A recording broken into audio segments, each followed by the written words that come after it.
And we are live for the first ever edition of Live Wrestling Discussion. Today's topic is Goldberg apparently not knowing that he was going to defeat the Fiend at Crown Jewel. So we're going to play what he has to say, because it was on an interview via Shaq Wrestling. And then we'll talk about this real quick. And just make sure I'm live on YouTube real quick. And then we'll play the interview and get to this wrestling discussion. Okay, let's look over here. Why is it taking so long to load? Okay. Let's do this. See if we're live here. Yep, we are live. We'll play the interview and get to this wrestling discussion.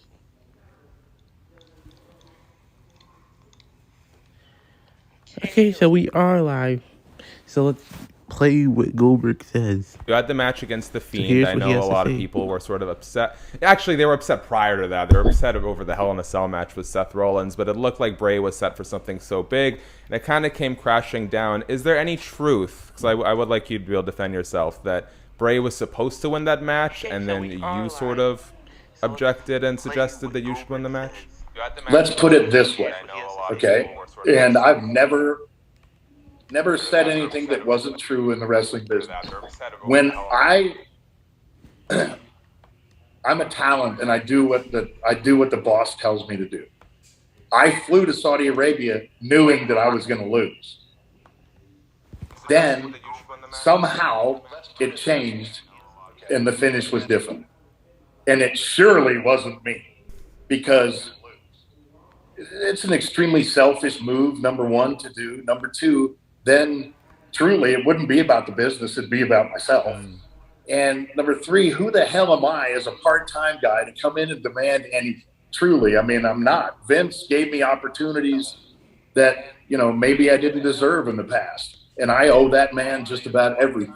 So why in God's name, first and foremost, I've never said no to putting anybody over. Maybe back at WCW, I didn't agree with putting Jericho over or something like that, if I can remember correctly, because I didn't think that it was time for the character to be involved in any comedy. But not in a million years in that Fiend situation in Saudi would I have done that. No way in hell. And I'd love to get on the phone with Bray and tell him face to face. I'd love to see him face to face and make sure that there's not 1% of his being that believes that I changed that match. Yeah, well, I'm happy. Okay, so that's what Goldberg has to say. He said that apparently he knew he was going to lose to Goldberg flying in Saudi. Then apparently something changed down. Around this time, Creative and Bray Wyatt were not getting along.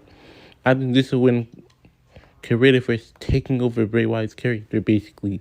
Because they were having, basically full control over the Bray Wyatt character. So that's a factor here, is Creative, because obviously they make the decisions about stuff like that. Bray Wyatt and Creative were not getting along around this time. From rumors back then, Creative and Bray Wyatt, after this Cell pay-per-view, Creative and Bray Wyatt were not getting along after that. So that could be a factor. I do not think Goldberg has something to do with this. He's lying about this. Goldberg had something to do with this, because I do think the part where he knew he was going to lose to the Fiend going into Saudi's too, but he was probably I'm not about to be sitting over here going all this way just to lose, put the title on me. I think that's what he said. And Creative played a factor in that, because they weren't getting along. So yeah, we'll put the title on you. And they probably told Bray Wyatt straight up, hey, you're losing that title. And Bray Wyatt couldn't do it. And what can you really do to Creative? Because you can't do anything to change Creative's mind. So once they told Bray Wyatt he's going to lose, and he was like, okay, we'll just run with it.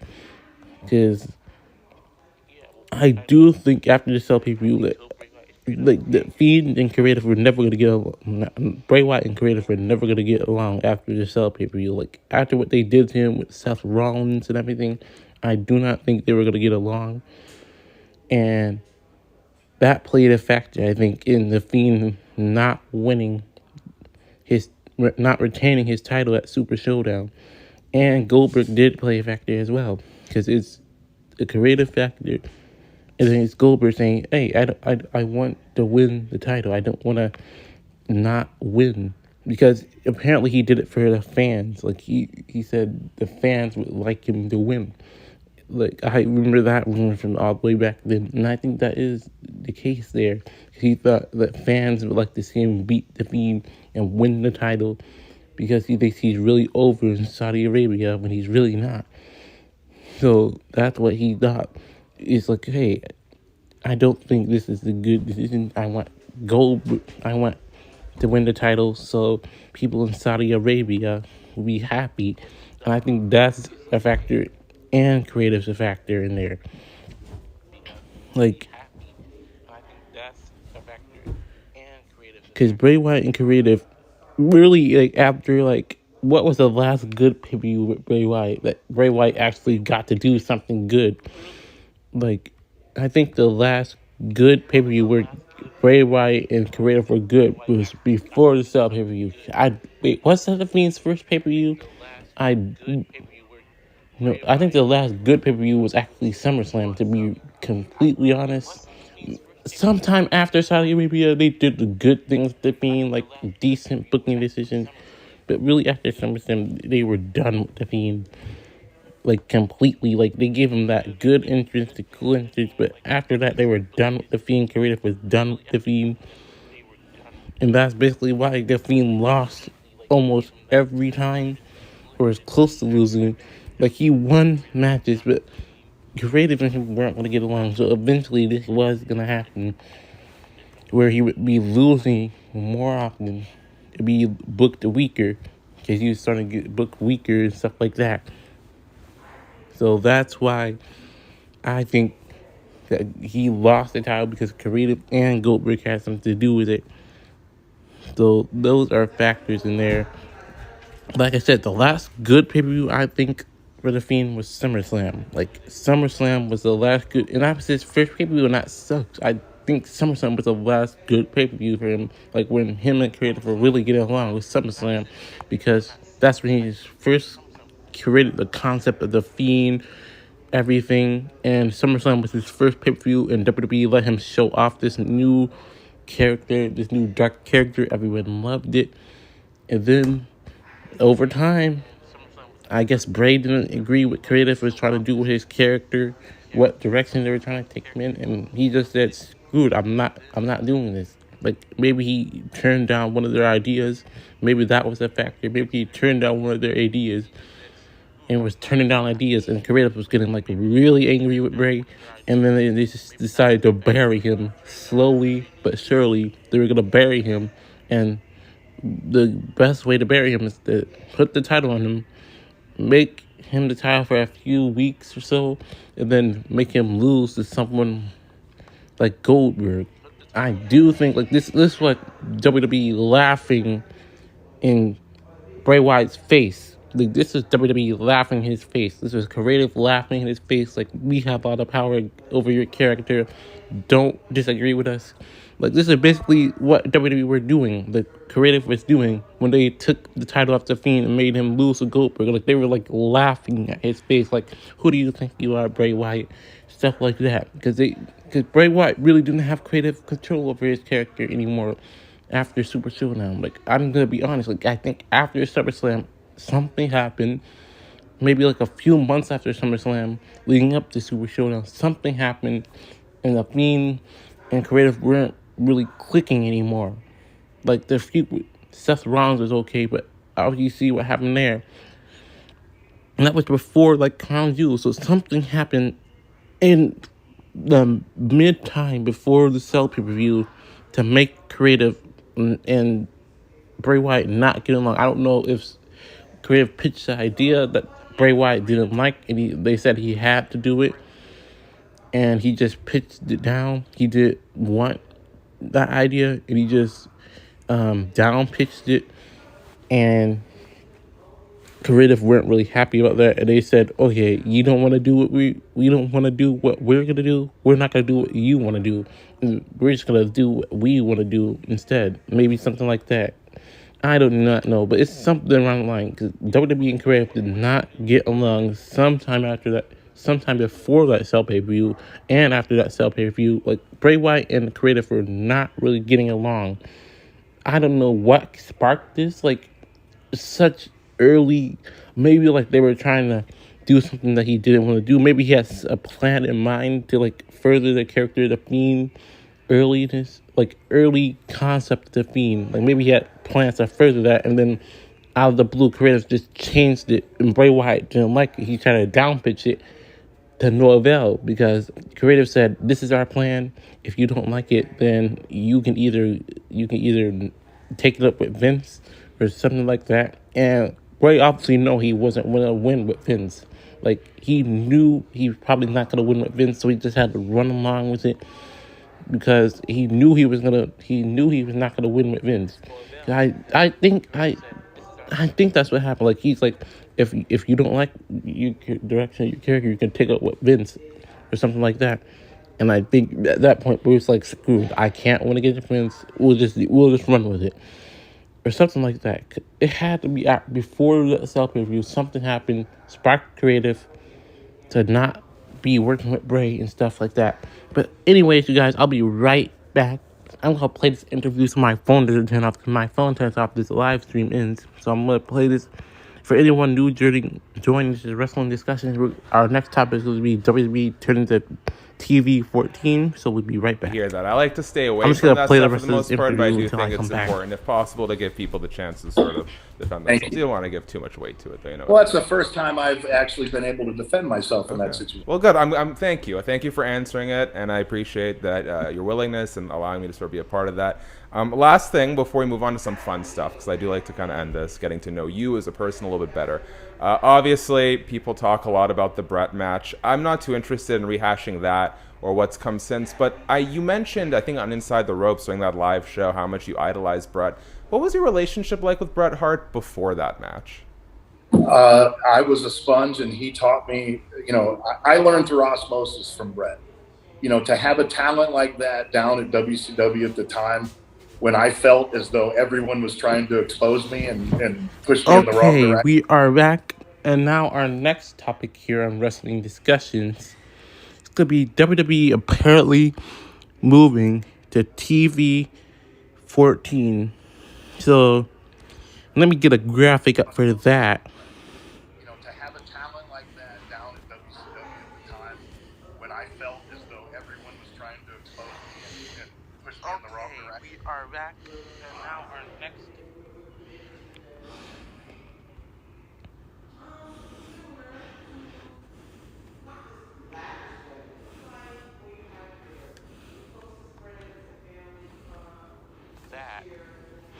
Okay, so I'm gonna get a graphic up for our next topic. Is WWE moving to TV 14? So I'm gonna get a graphic. Okay, here we go. This is a good graphic here. Okay, can I save this picture? Nope. Okay, let's just do this. We'll pull up this news article. So apparently WWE is moving back to TV 14 starting tonight's edition of Monday Night Raw. Like, they are moving back to TV 14 starting tonight, July 18th edition of Monday Night Raw. I just want to give my thoughts, because I really don't think it's going to change anything. Like, I'll be completely honest, I do not think it's going to change anything. Like, they move back to TV 14, like, what are they going to do? They're not going to do anything. They're not going to do anything, like, crazy. Like, they're not going to go back to the Attitude Era, not have everything that was in the Attitude Era come back. I don't know if this is, like, a sad chance for them to get more views. I don't know if this is, like, a ratings grabber. They're trying so desperately to get more ratings and more people to tune into their product. I do not know. Maybe they're trying to get the Attitude Era, the fans that left, to come back into WWE. I really don't know. But they're not going to do anything too crazy. They're not gonna have like people taking off their clothes, stuff like that. Like they're not gonna do stuff that they did in the Attitude Era. To be honest, like WWE are not gonna do that because they have sponsors now. They have sponsors that they have to keep, and they can't be doing all that stuff that they did in the Attitude Era. Their sponsors are gonna go away. It's not gonna be acceptable to their sponsors, and basically the network may not want stuff that was in the Attitude Era to be put back. Like one thing you may hear is like uncensored cursing, but that knows that you're gonna get like uncensored cursing and stuff like that. I really don't see what else can change with this TV-14. Like maybe you'll get more blood, like more real blood, more chair shots that sound real, like more like real stuff, maybe like real blood, stuff like that. But I don't see like all this other stuff that was in the Attitude Era. The only thing I see coming out of this is like people can curse more. Like you may hear like uncensored curse words that you may have not heard before. You may not have censored stuff like censored blood. Maybe you'll get like more blood, more stuff like that, like more AEW style, like more blood. Yeah, I don't see WWE going crazy with the blood. Now they have TV-14 rating because the network it's all up to the network what the network wants to see. Because if the network says, "Oh, we don't want too much blood," maybe you have to lower on the blood, or they're gonna lose the network. They don't want too much cursing words because there are like children that tune in to the show. They don't want cursing words every 5 seconds in their show. She's like, tune down cursing. Like it may be tuned down cursing and it may be like a little bit more cursing, a little bit more blood, maybe like hardcore stuff. I really don't know what WWE is trying to achieve in this. Going back to TV-14, I really don't think it's going to change anything. Like, what is it going to change? What is it really going to change? Like, WWE, it's just going to be the same old stuff, but a different rating, is what I'm saying. It's going to be the same old stuff and a different rating. Because whenever WWE does something new, it's just the same old stuff. Like, you remember that stuff for the creative stuff? Like, Paul Heyman was taking him for creative. That didn't last long because it's the same old stuff. So that's why I'm not too excited about this, because you can't just trust WWE. You can't trust WWE to make good on what they're trying to do, because they're always going to figure out a way to screw something up. And I really don't see anything changing. Like I said, more cursing, maybe more blood, and that's it. Just because they have TV-14 back, like you may see stuff from the Attitude Era from time to time. Maybe that's acceptable from like time to time. They may sprinkle a little something on their shows to make it like more interesting, like sprinkle a little blood, sprinkle a little cursing, hardcore stuff like that. I do not see anything really from other than the cursing, the blood from the Attitude Era being brought back into Monday Night Raw. I do not know if this is going to affect SmackDown yet. It probably is. Let me see down here. Yeah, I think it will affect SmackDown next week. So next week edition SmackDown may be TV-14, because I don't see why they would make Raw TV-14, not make SmackDown TV-14. But like I said, it's really not going to change anything. You're basically going to do the same old stuff, same old comedy gimmicks, 24/7 title. Like, they're not going to change up their whole product. So people who are, like, really excited, like, oh, my gosh, we're getting the Attitude Era back, finally. For those people, I'm sorry to break your hope, but it's not going to happen. Like, WWE are not going to do that. They have sponsors they need to keep. Like, they are not going back to the Attitude Era. So people that are excited, like, oh, my gosh, WWE are going back to the Attitude Era, need to wake up, because WWE is gonna be the same old. They've been doing this. It's a pattern. Like, it's the same old crap. And what are they gonna do with a new TV rating? Like I said, more cursing, maybe more blood. But other than that, I do not see any semblance of anything from the Attitude Era coming back. Like, you may do like more hardcore matches, like we used to see in Attitude Era. Like, they may switch up the 24/7 title segments, like, to mimic what was happening back then.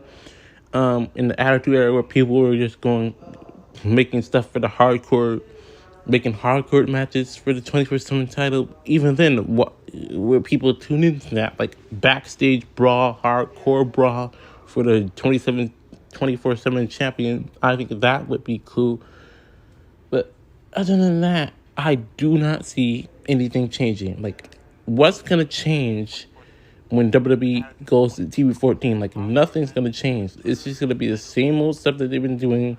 They're not gonna sit there and do stuff crazy because they have sponsors, they have people, kids watching, and they do not want to lose viewers due to this.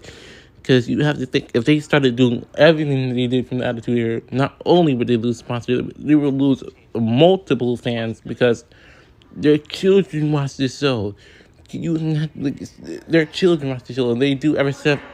If they do everything that they did from the Attitude Era, parents are like, what are they doing? What is WWE doing? I thought this was like family-friendly entertainment. This is not family-friendly entertainment anymore, because WWE have been portrayed as a family-friendly entertainment, like everyone can watch and stuff like that. If they don't make that a family-friendly entertainment, they're gonna lose people who thought it was family-friendly. Like, we're gonna lose a lot of their fans. So WWE are gonna be very careful with this. So in being out much, you're gonna get maybe hardcore matches more.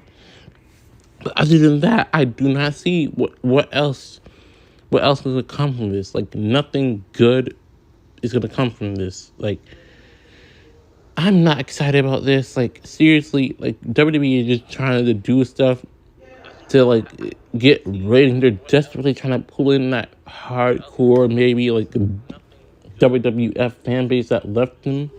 Like, other than that, I do not see what's gonna really change here. Like, nothing's gonna really change. But anyways, guys, that does it for this episode of Wrestling Discussions. We're gonna do this daily, so we're gonna do daily topics.